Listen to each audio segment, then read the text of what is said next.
თვისებები უნდა ქონდეს, ხალხი უნდა დაიცვას. ხალხი უნდა დაიცვას და ხალხის რაც აინტერესებთ ხალხს და პატიმარი. რა ვიცი, პირველ რიგში უნდა ზრუნავდეს ხალხი და რა ვიცი, ალბათ თავისთან გამომდინარე უნდა გაატაროს რეფორმები საერთოდ ამ საკითხში. პატიოსნება პირველ რიგში ალბათ. ხალხის პრობლემები უნდა მიიტანოს ხელისუფლების წარმომადგენლებმა. რა ვიცი და მე იქ უკვე მე ასე ვფიქრობ, რა ვიცი. ხალხის უფლებები უნდა დაიცვას, რა თქმა უნდა, მაგრამ ყოველ შემთხვევაში რაღაცა ცოტა ადამიანური უნდა იყოს რა და ცოტა ისე მიუდგეს ადამიანებს. ცოტა ფამილიარულადაც ალბათ არ ვიცი. და უნდა გაიზიაროს ყველა აბსოლუტურად ყველა გასაჭირი. და ყველა პრობლემა ქართველი ხალხისა, რა ვიცი, ქართველი და ეთნიკურად, რა ვიცი, ყველა მაცხოვრებლის. ყოველ შემთხვევაში აქამდე არაფერი არ კეთდებოდა და ეხლა თუ გაკეთდება ძალიან კარგი იქნება რა.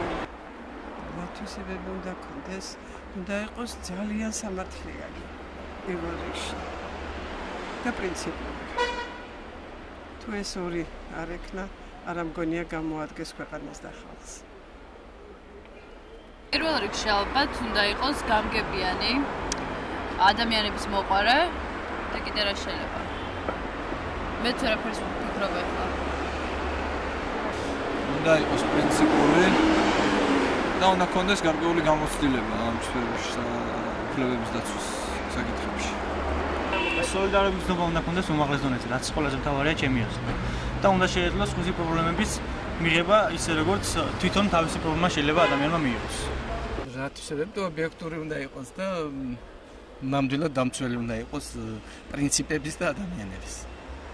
პირველ რიგში უნდა იყოს სამართლიანი და ელემენტარული, რაც არის რეალურად უნდა შეაფასოს სიტუაცია. სახალხო დამცველი უნდა გავდეს ალბათ რაღაც მომენტში ჟურნალისტი, იმიტომ რომ სულ სადღაც უნდა დადიოდეს, დარბოდეს შეიძლება ითქვას, სულ უნდა ცდილობდეს, რომ რაც შეიძლება მეტ ადგილას ჰქონდეს წვდომა და ამასთანავე უნდა ქონდეს ძალიან კარგი გადმოცემის უნარი, რომ ეს ყველაფერი შემდეგ ხალხამდე ძალიან კარგად მიიტანოს. ეს არის ყველაზე ელემენტარული, რაც უნდა ქონდეს სახალხო დამცველს.